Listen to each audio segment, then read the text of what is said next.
As we go through life, we will meet a variety of people and we'll build complicated personal relationships with them. There are various types of relationships, such as friend, work, romantic, and family relationships. It is important to remember that relationships are as individual and different as the people who are a part of them. There are different expectations in every relationship. Sometimes these expectations are made clear by talking about them, but other times they're just unspoken rules that develop as people spend time together. In this series, we're going to talk about different aspects of relationships from different point of views with Dr. Sahar Monfared, Adam, Mike, Sanas. Today's topic is friendship with exes and the impact it has on your current relationships. So let's start with Sanas. Do you think it's a good idea to be in touch with your ex? I've been thinking about this one. I think at the end, my conclusion came to it's mature to get to a point of friendship, meaning you're not enemies, you're not maybe lovers anymore. You're just you're just maybe you could be social, just civil, but it's not going to be really good for you when you're still friends in other relationships. There's a reason why these people are in your past. Might as well just stay that way. You can make other friends that you didn't date. Mike, in the previous episode, when we were talking about breakups, you were explaining to me about a relationship that your ex-girlfriend moved to another country, but one of the rules that you said was, even if we're not going to talk, let's just be Facebook friends. So what's your point of view on that? Like, in what level can you be in touch? With that particular relationship? With that, let's start with that particular relationship, why you wanted to have that Facebook connection, and then we can move up from there and okay, talk. all right. So as for that Facebook thing, which is the only form of contact we have, there are two reasons behind it. One is just because she posted a lot of photos that I was tagging, and I posted a lot of photos that she was tagging. It sounds really silly to say this is like a really strong indicator of the modern world that we live in, but I wanted to keep those pictures, and I wanted to keep. It was also nice. The other item for it was nice to have one possible line of communication open, because I didn't know what her phone number was in Israel. She got a SIM card when she moved here. In case I ever visit her, in case she comes back, it'd be nice to touch base, in like a year or more. What would you like to touch base on? It's well, it'd be nice to have a tour guide over there. I'll say that. But I don't know. I mean, it'd be good to just just reconnect over coffee and just talk about where things are going. She's still someone that I care about, and I imagine I'm still someone that she cares about. It's just not going to work out as a relationship, but there's still, there was still a connection there. There's still a lot of value we can give to each other should our paths happen to cross, and it becomes convenient. Is there maybe like some sort of curiosity in you? What's going on in her life? At what stage is she? Is she dating somebody? Is she working on something special? Special with Facebook. I mean, if you wanted to keep in touch, coffee, you could have just exchanged a number or email, but it has to be Facebook. So I don't know. I don't think that was very well thought through. That was kind of a last-second decision. But as for that curiosity, that I'd say there's a part of me that wonders, but I've definitely been working very hard to sort of drive that out of mind, to make it so that I'm focused on myself, because it's just not very productive or necessarily healthy to be thinking about that. It's dreaming about what ifs in a way, and there's not a lot of benefit to that in general. So it crops up, every now and again, but it's not something I'm not thinking about it now. Well, I mean, a little bit now that you brought it up. Thanks for that. So yeah, not very often, I wouldn't say, that I think about that. I see. Adam, what do you think? Is it a good idea to be in touch with your exes? Well, no. I guess, before we go, maybe we can take two scenarios. One scenario where you're just in touch with your ex, you're single, and another scenario where you are in a relationships, would you still be in touch with your ex? I appreciate you saying that because I think that's where I was going with it. I think when I am fully committed and, for example, which would mean marriage to me, that I would delete and not be in contact with any girls. I don't want to be reminded of them. I don't want to bring up like the good memories that I had with them. I don't even want a way of them contacting me because maybe maybe it could result in trying to give in or something, like to her to motivate me to get involved. So in that context, no, I don't think it's a good idea to stay friends with if you're in a relationship, if you're in a committed serious relationship. Right now, I do though. I do. On my Instagram, on my Facebook, I keep up with all the exes. You know why? Because revenge is amazing. They see my like growth and success and all the other girls that come past after them, and they know that they're better or something like that. That is the best thing that I can do. So I keep in contact for that purpose alone. Dr. Mafad, do you think it's a good idea to be in touch with your ex when you just finish everything in the first place? Well, I think it depends on the depth of the relationship to start with. And I think in order to be friends, there has to be a transition phase and new boundaries have to be established in order to be able to even think about remaining friends. I think to go from there's an expectation that we're in a relationship, you call me every day or we talk about certain topics, to all of a sudden we're friends, what does that look like for you, right? And I think there has to be that pause button to allow you to have that transition from we're in a relationship to being a friendship. But I think that it also depends on, again, how involved and in depth that relationship was and how did you break up. If it was a very painful process where one person hurt another, there may be difficulty to maintaining friendship. If it was a mutual decision or if it was something we went out on a few dates and we decided that we aren't going to make it as a couple but let's be friends, I think those types of relationships are easier to transition back to a friendship. But I think the other thing that we have to kind of think about and discuss is how does the new person in your life feel about you maintaining a friendship? Would they be comfortable with you being in a relationship or even best friends with someone you were engaged to? And I think that's where it goes to the uniqueness of the relationship that you had prior to, the way that the relationship ended, where are you at now, and the new boundaries that were established. Because when we use the word friendship or interact, that can mean a lot of different things. You mentioned Facebook. Interaction can just simply be, I see you on Facebook, versus interaction means I run everything by you and I talk to you and you're my best friend. And do you think it's a sign of maturity if you can have a civil friendship with your ex and your significant other is still okay with that? Is it a sign of maturity or? I would say kind of going, it's twofold. I think I wouldn't necessarily say it's a sign of maturity. I think the way I would approach it is if you've gone, and I mentioned this at previous sessions, is that when there's a breakup, you have to go through the grieving process.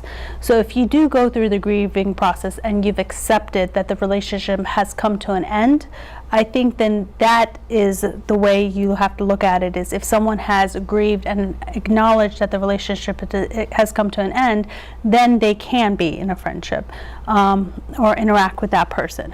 I don't necessarily know if it's a sign of maturity. It can be, as far as how do we communicate. That part is the maturity aspect of it. But I think I would look at it more as far as, have you accepted that the relationship has come to an end? I see. Dr. Mafad mentioned something, so maybe I'd ask you this, like, are you okay with your girlfriend, wife, fiance being in touch with their exes? And it's something that was going on way before, a couple years ago. Looks like there's nothing going on, but they're still in touch. Are you okay with that? So it's happened for me again, probably like a month ago. So the girl that I was talking to wanted to hang out with her ex-boyfriend and then asked me permission for it. And I was like, why are you asking me permission about it? Why are you even making it relevant? you're making it into like this is pretty, like you're giving weight and credibility to it by making it something. You could have just gone. Maybe I would have not known about it. But by fact of you trying to like be super nice or go above and beyond to be like to be accommodating, you've given weight and like some type of level of concern. You've heightened the situation. Do you think it could have been a respect thing that she's not, I guess not use the word permission, but I'm giving you the respect of telling you this is what I'm about to do?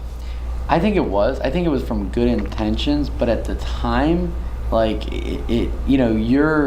it's a pride thing too, because it's like, because any person, however, confident you are, you might have self-doubt, like, what, am I not sufficient, am I not enough, why do you have to maintain, why does another person you have to engage in another conversation, why can't you have that same conversation with me? That comes out on any level, right? And to some extent, from whether it be mild or whether it be extreme, that you're going to do something about it. I think I would have been easy if she would have just done it and be like, oh, by the way, yeah, I ran into so-and-so, or we grabbed coffee, by the way, like, or something. But versus like, let's talk about the situation. Anyway, so she went, and then when she came back, she was like, do you want to come with me? Then she gave me this option of come with me, and I was like, you're just making this worse now. What do you want me to come sit there and just look at you guys like, oh, it's great. And then afterwards, it got into, then so she went, and I said, no, you go ahead. She came back, and then I kind of was upset at the fact that she kind of like looked like she like kind of like uncomfortable. She was like kind of uncomfortable, so it made me more uncomfortable because she was uncomfortable. And so then in that regards, I was like, I felt like I had to be mad because I have to save face in the situation, because that person is kind of giving me the weight and saying like I kind of like I did something wrong, so be mad at me, Okay.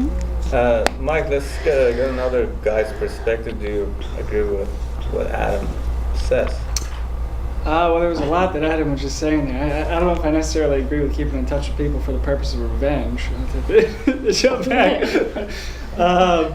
But I'll say that I've been on the other side of that, where I've had someone I'm dating go off and talk to an ex without telling me, and then I find out, and that's like way worse, in my opinion, than having the conversation up front.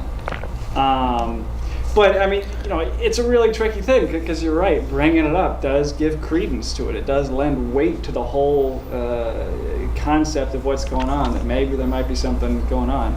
But I guess my counter to that, and it really takes some like conscious thought to override those base instincts. But the idea is you just gotta recognize that there's a likelihood of thinking that there's weight to it. Of like, if my girlfriend is going off to talk to one of her ex-boyfriends, I'm gonna think there's weight to it whether she asks me about it or not. So I think it's a very respectful, reasonable thing to do, to bring it up and have a conversation about it. And personally, I love actually going and being there. It's a nice little bit of a confidence boost of like, yeah, I'm the guy now. What are you gonna do about it? She picked me. That actually feels kind of good in a sense. So I'd say that having a conversation is good to foster a sense of open communication. I think that's really critical, is to have that open communication about what's going on. If I don't have a problem with it, that's fine. I can say I don't have a problem with it, but it's good to talk about it and keep everything out in the open. But if she comes and asks your permission, like going out for a coffee with my ex, you're not going to be there necessarily to say yes. Sure. Like, look, she chose me. But if she's just going on a them too, are you going to be okay with that? If she's asking I can make her a hat that says I'm dating Mike. That's an option. But I would say that I'm okay with that. The only restriction I generally put on, and I think, is to just not get drunk. I think that's a perfectly reasonable restriction, and to not. And I'd say, if it's a regular one-on-one thing, then that definitely starts to make me feel uncomfortable, and I got to be a part of that at some point to just, reassure myself that everything's good. It doesn't matter how much I trust her. There's still the back of the mind suspicion that it's healthy to get, dealt with. You're not afraid that, like, if they go and they have history and there might be another spark if they go? Like, you're not worried about that? I'm gonna win. That's Yeah. no, I don't know. And that's a cockiness that that's a little bit of over cockiness. But that's really I think the response to that situation has got to come down to how confident are you in the relationship. And if you don't have that confidence that it can withstand pressures like that, then you got to do some thinking. You got to try to make the relationship stronger. That's a good point. If it's not going to withstand talking to somebody in the past, then it's not really going to last very long, I don't think. I guess I have a question. When does an ex become a friend? When does the label of ex kind of drop off? Or is it always associated with the person? Because if I dated someone when I was in high school and I'm 40, does that label of ex always forever be associated to that person? Because I think, we're assuming that the ex is always there, right? That label.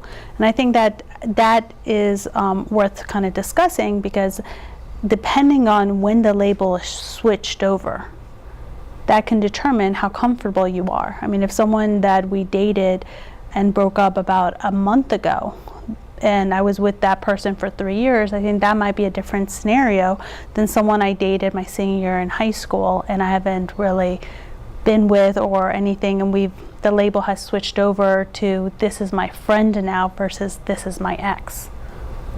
So are you saying that there is a phase to it? Like, you have to go through a phase until you become friends rather I than think- exes, or it's just a time frame? But it's a question of how you label it, how like other people. I mean, there's two things here. There's three things, I guess. One is how you label it internally, and then there's what you tell your current significant other, and then there's what you tell just random people. But I think ideally that should be a one and the same, because how I view it should be how I view it, regardless of who the person I'm expressing that to. So I think where that confusion and lack of confidence comes in is when there's hesitation on that individual side of how they're labeling it. So if one person is like, oh, that's your ex, versus when it's, when I'm telling my current partner that, oh, this is just a friend. I think if you're consistent with that label and you truly have expressed that consistent label throughout, then there really shouldn't be any kind of confusion. I see. It depends on the situation, I guess. Okay, so what's your point of view with what Dr. I Moncur? think too, I really agree. It's a good point, what Dr. Sai said regarding this, because it depends on what kind of relationship it was. Like if it's in high school, it's very small, there's not much history maybe there. So they could just be a friend. It didn't have to make a big deal that this is my ex who's a friend. But if it was just recent, it was 3 years, that's a bigger deal. You had a longer history. 2 points with Adams. I had a question with, so you were okay with her going when you said, okay, go ahead, when she asked for permission, but I just don't want to be there. That's pretty much what you said to her.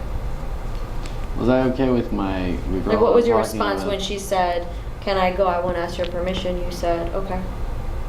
Yeah. Yeah, so another thing is maybe just putting trust, just letting that person go and see what happens. I mean, if they're going to ruin your relationship with them for this other person, maybe you need to let them go and actually see what they do. So you can't really control someone, because let's say he had said no. If she really wanted to go see her ex, she would have gone, and that would have told a lot about how she felt with him. As to Mike's point with I want to know, like, I found out later it was worse. Could this be like a cultural thing where you would want to be like, hey, so I want to talk to you about it before, and with, culturally, maybe as Persian, I would think, if you're even coming to talk to me about an ex, that is going to kill my ego right there and there. Why are you even mentioning it? So it could be because we're very sometimes egocentric and thinking, wait a minute, why are you talking about your ex? Why are you bringing it up? Is there something, and Mike's just like, well, just at least let me know. and I'll be okay with it. Like, I just don't know if it's a cultural thing, but I see. I was just thinking of those. Adam, Dr. Monfaret mentioned something like, when does the ex become just a friend, you know? So how do you navigate from an intimate, affectionate sexual relationship to a friendship? Well, no, that was an interesting topic, and I think I paused when she was, like, I was thinking it through, and I was deep in thought after you had said that, because it was like, well, when do you take off the label and not call it an ex, or why does it get called? And you posed the question, and then followed by, well, if it's not to that extent, why should we say this, or why should we use this term? And I think it's like, in a relationship, you either know you dated them or you didn't. So they were an ex or not. You put the title, you were with each other or not. So it's not like you can curtail that or say, okay, in this instance, I'm not going to refer to that person after a specific period of time that this person was no longer my ex. They were always your ex. They always will be your ex. So you kind of just have to accept it. And I think the fact that the fact that if you're volunteering that information to your friends, your girlfriends, and you're saying, hey, that was my ex-boyfriend, by the way, remember him, if they don't know about him. If they're like close enough friends, they'll probably know it was your ex. But if it's not, if you're with your current partner and you choose to tell him or not tell him, that's a whole separate issue. That's about, whether the dynamics of a relationship, you have that type of level of closeness with that person, and you want to tell him these types of things, maybe to piss him off or make him more like, testosterone up and, kind of authority, territorial of his property or whatever it is, then that's to you, that has nothing. But when do you? So I have friends that we were sort of like, we were exes. Now there was no question about it. They were my exes, and they keep in contact. And all of a sudden, when we have like good times, fun times, they all just pop out of nowhere. They maintain the friendship, like the connection, because they want to be at the table, the bars that we go to, the places, high-end jobs, because they want to be a part of that. They don't want to they don't want to lose that. So they keep in contact. And when do I not call them ex? I will always call them ex. I'll be like, yeah, that's my ex, but she's she's all about that lifestyle, so she wants to keep in contact.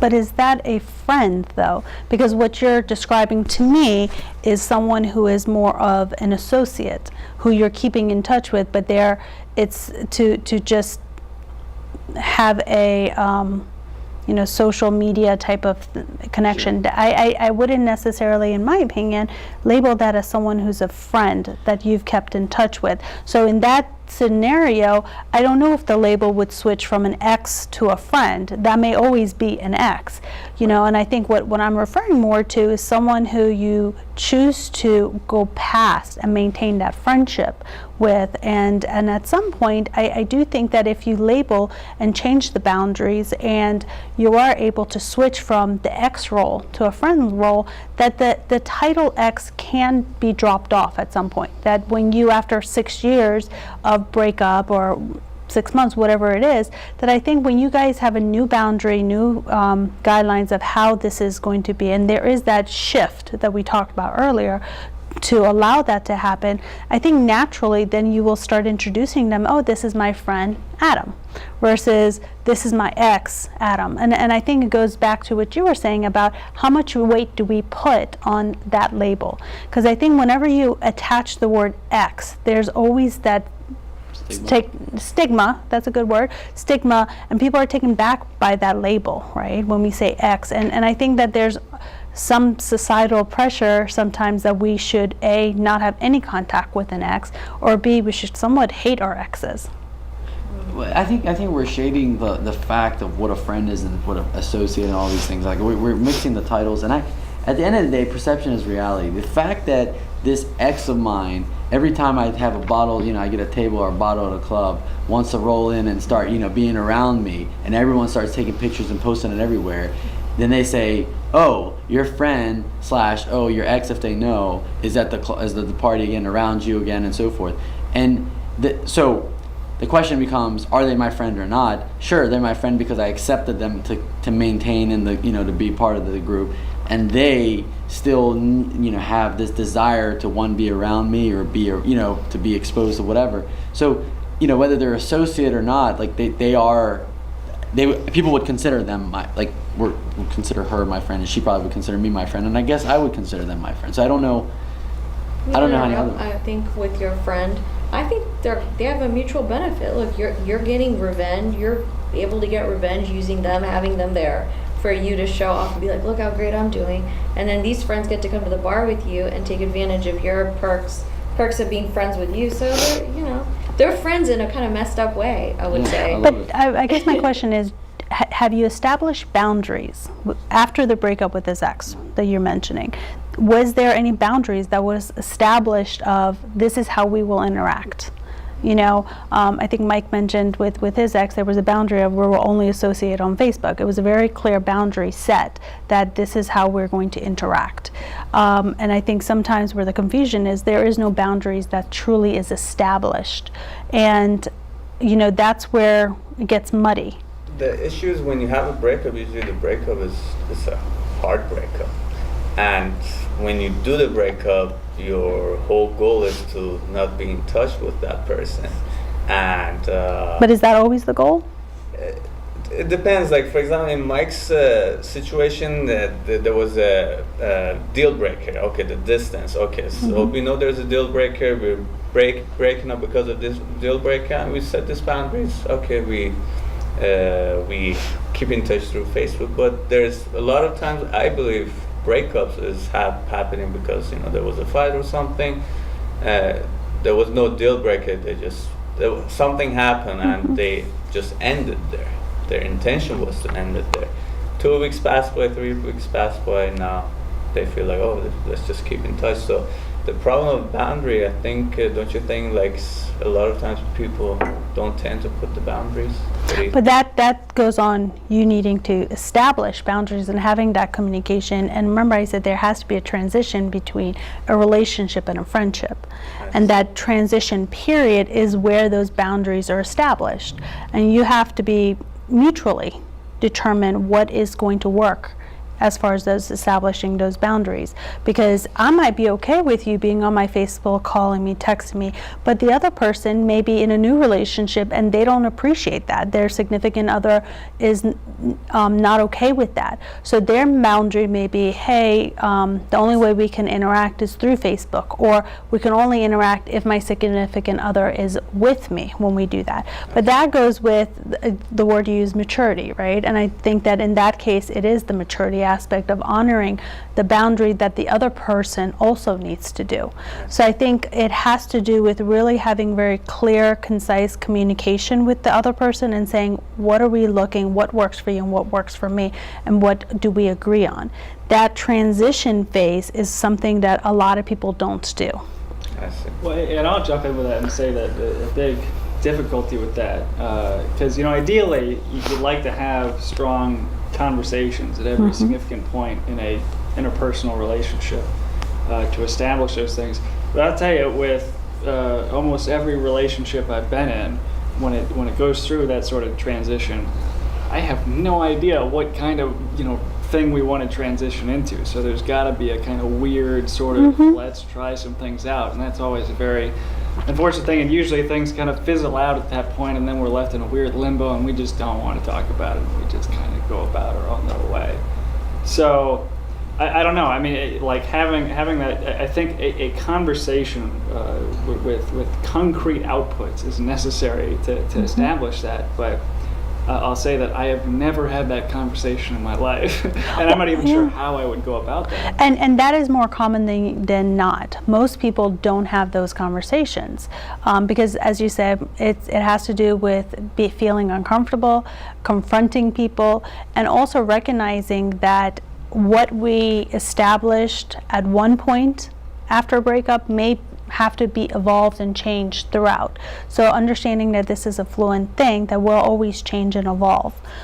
When you're single, like Adam said, I might be okay with all those connections and everything, but having that uncomfortable conversation of now I'm in a relationship and this is the new boundaries, these are the new things that we have to kind of establish is the key. But I think that goes to, can you truly be friends with someone afterwards? And I think to be able to have that friendship is having those uncomfortable conversations that most people don't have. I guess now a question arises, I'll start with you. Should you be in touch with the ex that you are still in love with? Honestly, I have not had any friendships come out of people that I've dated, so it's hard to say. I don't think it's a good idea because you're still holding on to the fact that maybe if something were to happen, you get back together. And it could compromise your future, especially if they weren't interested in you to stay. So, I don't know, there's never really anything good about being friends with your ex. It's every which way I look at it, it comes to the same conclusion for me. It just, there's always something that could be a problem down the road. You know, why go there again? I don't know. Again, if they're into your past, they're in your past for a reason. There's plenty of other people you can make friends with. What about you, Mike? Well, I mean, it's a tricky thing. I'd say that there's a lot of upside to being friends with an ex, to maintaining some kind of relationship. Someone who you know very well, they know you very well, and you know a lot of what each are going through, and so there's upside, and there's obviously also I would say with just about every relationship I've been in where we have maintained some amount of contact, as much as you should stop the sexual portion of it, that doesn't happen. And that's where really a lot of the complexity comes from. So I say that there's a lot of potential upside, and man, if there was a way to successfully pull it off, then it would be a great thing. But it is incredibly difficult to actually draw clean, but to like establish it as a new thing. Sorry to interrupt. May I just because you said if there's no sexual intimacy anymore, I still think even if you're talking to that ex, there's still that emotional, that conversation. You're still involving them in your life. That is somewhat, maybe you could be missing that in your relationship. If you're having to go there, I still think there is this void that you're trying to fill with this ex, even if it's not having any sort of sexual relationship with them. Other ways still, I think that's still sort of a semi-tiny little relationship you still want. Yeah. So how is that different? Sorry, I was going to if say. I could jump Sure. in, because I think an important thing with that is, I mean, you're right, is that there is a hole that you're filling if you're maintaining that, but I mean, that's also a hole that I'm filling with my parents and with my close friends and with my cat. And my brother and sisters. There's a lot of emotional needs that human beings have, and you got to bounce around a different. You got to have a complex network. You can't just rely on one person. So I don't think that's necessarily a bad thing to rely on somebody else who you just came at it from a different angle than from a normal friend. It's just that there's a lot more that can go wrong with it. I think is the problem. I think if it's only your ex that you have in your friend in your life as a friend, it could be a problem. Like if you have your other friends that you go to and maybe they're a friend, that's better because you're going to other people. It's not this person that you had history with. I mean, I'll totally agree. If all you've got is your current relationship and your previous relationships, that's just that's a fire that's waiting to happen. Yeah. You wanted to add some more. Well, what I was going to say is I think if we get to the point where our emotional or the needs that we have that should and ought to be fulfilled in our current relationship is now being transferred onto being fulfilled by an ex, whether it's an ex, whether it's a coworker or a new person, we're going to find someone else to do it.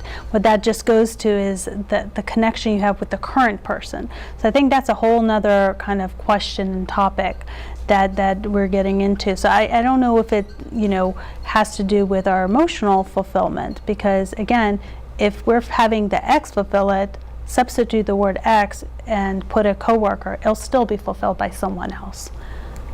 Adam, you didn't say your input on this one. Would you be in love, or would you be in touch with your ex even if you're still in love with her?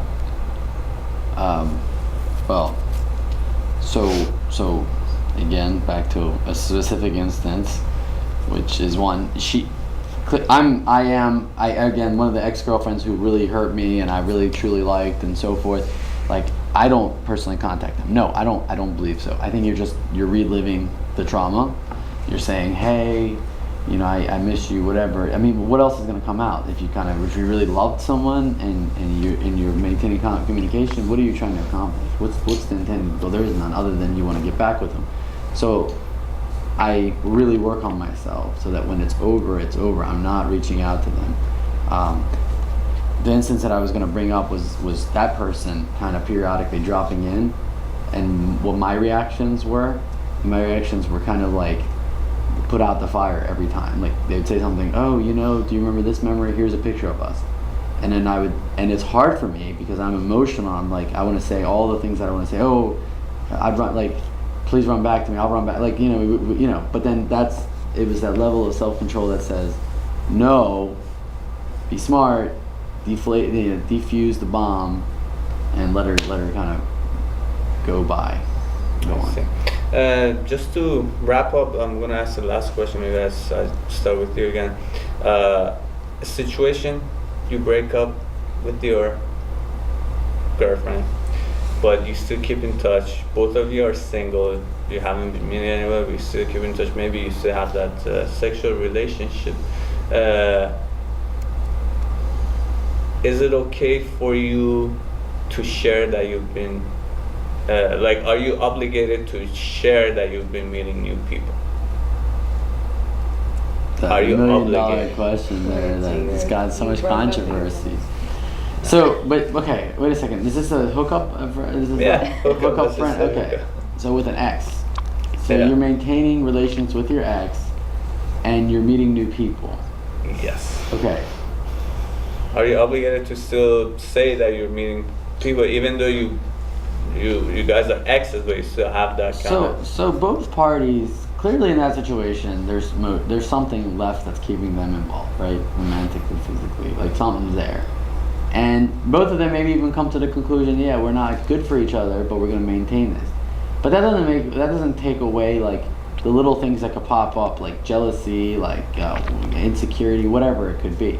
And so the natural progression is that they would, the way it should be done is that you should say no, or yes, from this day, I'm dating someone else. And by the way, I met someone else. So then that person immediately would say, okay, then we're going to seize this affair, and then you can go about and good luck with that situation. But does it ever go like that? I don't know. I don't think it does because, us men tend to think a lot of times, not with our heads. And so then it becomes a problem of like trying to self-control. And I think I'm probably not in control of it, but I am getting better at it. And we'll talk about it off. I'm just kidding. No, I am really trying to get in control of so I don't let that happen. Mike, do you agree with him? I don't know. So the question, if I could jump back to that, was are you obligated if you're broke up with someone and you're still in a pseudo, that wavy relationship stage after that, are you obligated to tell them that you're seeing other people? I have two things to say about that. First off, if there's a sexual nature to both relationships, then for sexual health purposes, yes, you are morally obligated.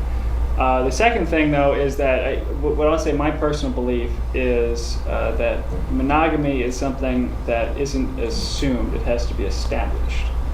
And so if you broke that monogamous relationship and you haven't established, okay, well, we're just going to be having sex with each other, just us. If you haven't established that, then no, I wouldn't say there's objectively any kind of moral obligation for it. I think it's kind of a judgment call that you're going to have to make on the spot. I see. Sons, before we finish up, just real quick, tell us your... I don't know. Are you just against it from the beginning? Yeah, if you're still seeing your ex, then something is there. I mean, and you're meeting new people. It just sounds like a really confused place to be. I don't know. It's a lot, to think about. But I think you guys did a good job.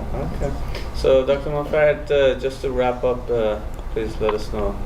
Yeah, I mean, I think that there's a lot of components to determining whether or not it is a good idea to maintain connection with an ex. First and foremost, both of you have to be at a point where you have accepted that the relationship is over. Because if one person is clinging on to hope that you'll be able to get back together and the other one has moved forward, that's not going to be able to happen. So you guys both have to be on the same page when it comes to where's the actual dynamic of the relationship that we're in now, and more importantly, after you establish, okay, we're on the same page, we've definitely broke up, you have to have very clear boundaries. And some of the things the question you just asked, that would be one of the boundaries that you have to discuss, is if we maintain a sexual relationship after we break up, what does that mean? Does that mean we do it until, does that mean we openly talk about current relationships? Do we stop if we get involved with a new relationship? That stuff is all under the umbrella of the new boundaries. And also being mindful that there has to be a transition phase. To go from Friday we're boyfriend and girlfriend to Monday we're just friends is an unrealistic expectation. There has to be a pause. There has to be some awkward transition of how do we maneuver through this in order for that to truly happen. And lastly, I would say be mindful that whatever you establish today at this moment may need to be tweaked or altered as the relationship evolves and other significant others enter the relationship, and be flexible with that. Perfect. Thank you so much. Thank you everyone for your input, and thank you for being with us. True love isn't found, it's built.